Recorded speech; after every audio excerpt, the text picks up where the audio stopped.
Di sini saya akan mempresentasikan subnetting dan IPv4 pada modul pertama dari praktikum Jarkom, Jaringan Komputer. Meet the presenter. Perkenalkan, nama saya Aulia Natasha, biasa dipanggil Sasa, dengan NIM 2409106084. Saya berasal dari kelas B24. Lalu lanjut ke pengantar. Sebelum kita masuk, tadi kan di judul itu subnetting dan IPv4. Nah, subnetting itu adalah teknik membagi jaringan komputer menjadi beberapa jaringan kecil yang disebut subnet. Subnetting dilakukan untuk mengelola alamat IP secara efisien, meningkatkan keamanan, dan mengurangi lalu lintas jaringan.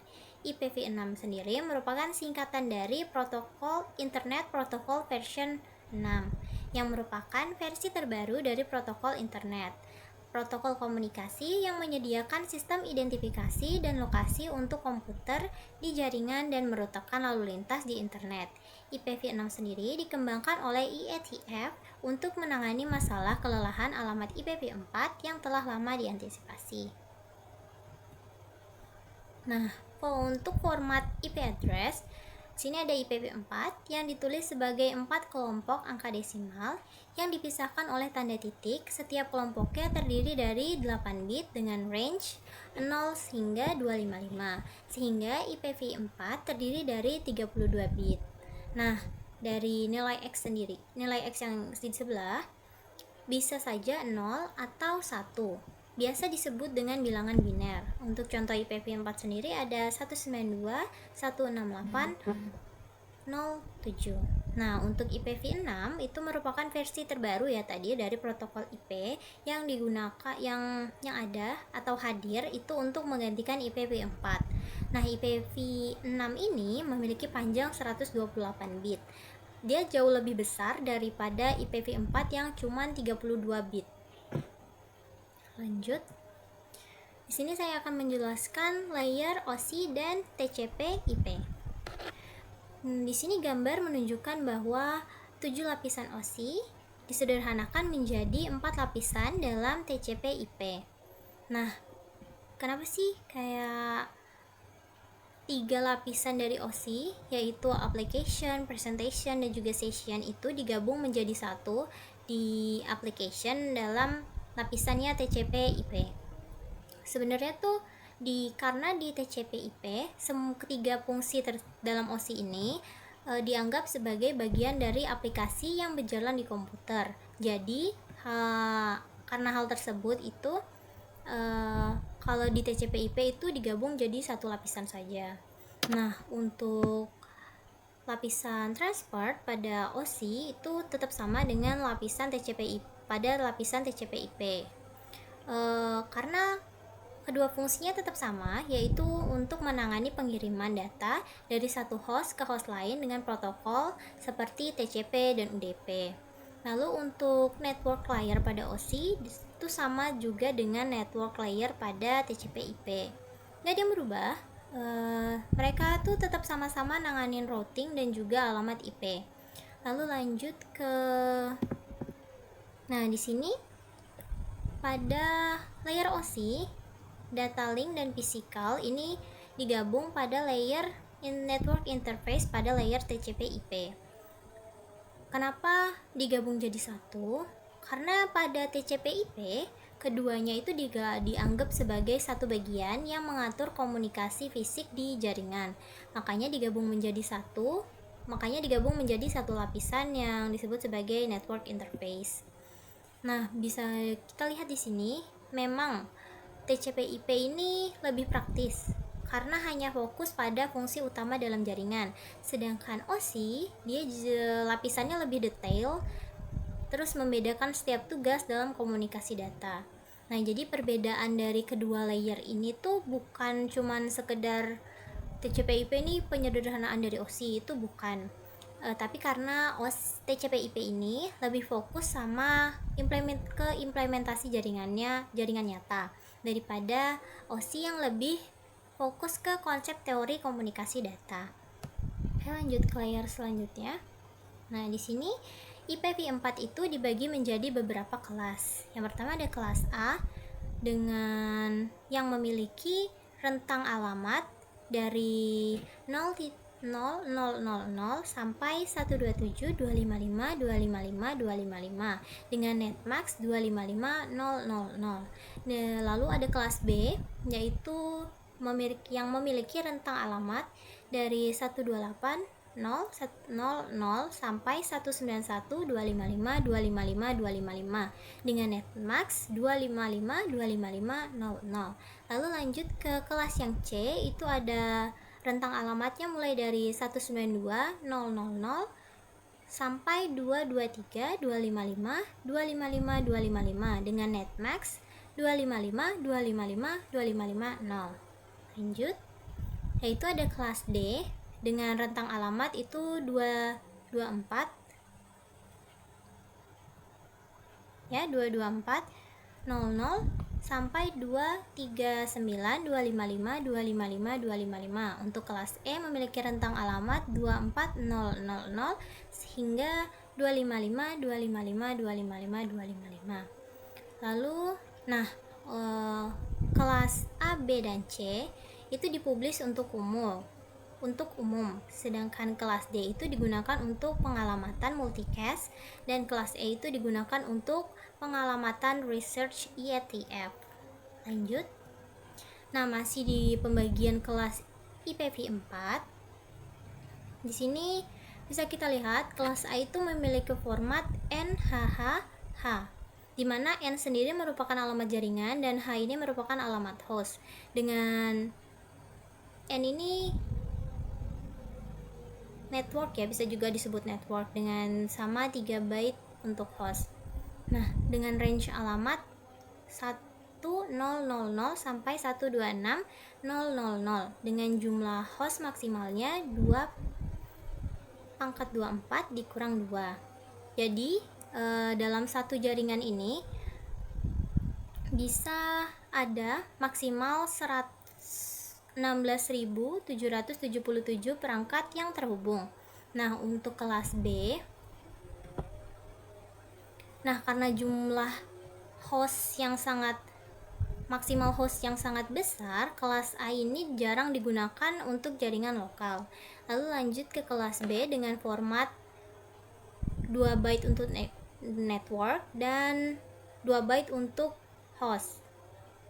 Nah, dengan range alamat 128.100 sampai 191.254.00 dengan jumlah host maksimalnya 2 × 16 dikurang 2 yaitu 65.534. Berarti itu dia kayak bisa memiliki 634 perangkat dalam satu jaringan. Nah, di kelas B sendiri ini biasanya digunakan oleh universitas, perusahaan, terus perusahaan besar, organisasi atau organisasi perintah yang membutuhkan jaringan menengah hingga besar. Lalu ada kelas C dengan 3 byte untuk network dan 1 byte untuk host. Dengan range alamat 192.010 sampai 223.255.254.0 dengan jumlah host maksimal 2 × 8 dikurang 2, yaitu dia bisa memiliki 254 perangkat dalam satu jaringan maksimalnya ya. Jadi kayak kelas C ini cocok untuk jaringan kecil seperti di kantor, rumah, sekolah gitu, karena jumlah maksimal hostnya ini terbatas. Jadi di kelas C ini lebih efisien untuk keperluan sehari-hari. Lalu lanjut ke kelas D. Dia ini nggak punya format karena digunakan untuk multicast dengan range alamatnya 224.000 sampai 239.255.255.255. Dia juga nggak memiliki jumlah host maksimal ya, karena tidak digunakan untuk individu. Kalau buat contoh penggunaan dari kelas D sendiri ini streaming video atau live event, siaran radio. Nah, jadi kayak kelas D ini nggak bisa digunakan untuk jaringan biasa kayak A atau B atau C gitu, dia berbeda. Lalu untuk kelas E sendiri dia juga nggak memiliki format karena dia juga bukan jaringan umum, sama kayak D, dengan range alamatnya 240.000.254.255.255.255. Untuk E juga nggak punya jumlah host maksimal, karena dia bukan dia nggak digunakan untuk host individu. Untuk kelas E sendiri dicadangkan untuk penelitian dan eksperimen oleh IETF. Nah, alamat dalam kelas E ini tuh nggak digunakan untuk keperluan komersial atau jaringan umum. Lanjut ke slide selanjutnya. Jadi saya akan menjelaskan netmask. Netmask digunakan untuk membedakan antara network address dengan host, di mana kelompok yang bernilai 0 adalah untuk host dan kelompok yang bernilai 255 digunakan untuk network address. Selain itu, perlu diketahui bahwa pada setiap subnet di kelas A, B, dan C terdapat network ID dan broadcast. Network ID memiliki alamat IP di mana oktet keempatnya bernilai 0, sedangkan broadcast memiliki alamat IP di mana oktet keempatnya bernilai 255. Sebagai contoh, untuk alamat IP 192.168.110 dengan subnet max 255.255.255.0, yang berarti alamat jaringan dari IP tersebut adalah 192.168.110, sedangkan alamat hostnya adalah 00010. Lanjut ke netmax. Ini masih netmax ya. Subnet dari netmax juga bisa direpresentasikan dengan notasi CIDR, Classes Interdomain Routing, yang menggunakan tanda slash di belakang sebuah alamat IP, dan di belakang terdapat jumlah angka 1 dari netmaxnya. Jika kita bisa lihat contoh di sebelah, kayak contoh yang tadi, 192.168.110. Dari contoh yang kita berikan tadi ini 192.168.110 dengan IP address itu, maka subnet max-nya itu masuknya di 255.255.255.0. Sebentar, masuknya di subnet 255.255.0. Nah, yang berarti 24 bit pertama digunakan untuk network. Jadi notasi CIDR-nya itu adalah 192.168.110/24. Nih, number of network bits. Lanjut. Nah, di sini ada Fixed Length Subnet Mask atau FLSM, yang merupakan metode subnetting di mana sebuah subnet memiliki ukuran yang sama tanpa mempertimbangkan jumlah host yang dibutuhkan. Cara ini tuh lebih mudah diterapkan, tapi juga boros IP karena subnetnya kecil terhadap kecil tetap mendapat alokasi besar.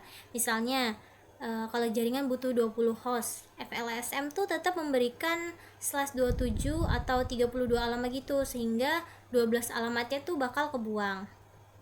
Lanjut, ada Variable Length Subnet Max, yang sebaliknya FLSM ini atau memungkinkan subnet itu memiliki ukuran berbeda sesuai kebutuhan, sehingga dia lebih efisien daripada FLSM.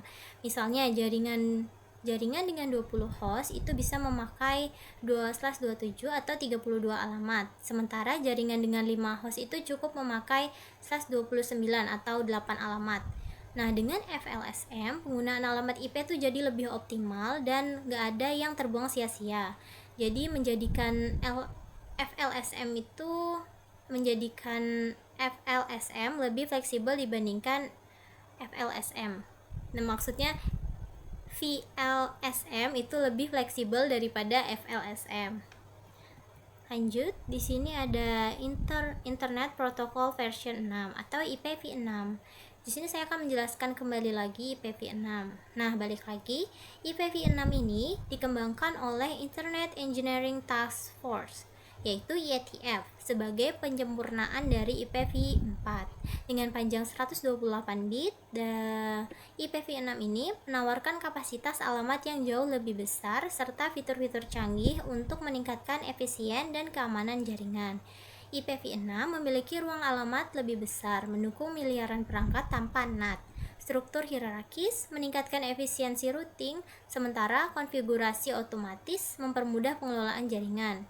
Nah, headernya sendiri tuh lebih sederhana, sehingga mempercepat transmisi data dan IPsec bawaan meningkatkan keamanan.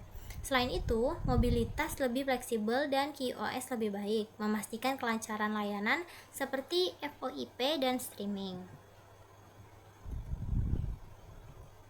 Nah, sekian presentasi saya tentang subnetting dan IPv4. Saya akhiri. Wassalamualaikum warahmatullahi wabarakatuh. Terima kasih sudah mendengarkan.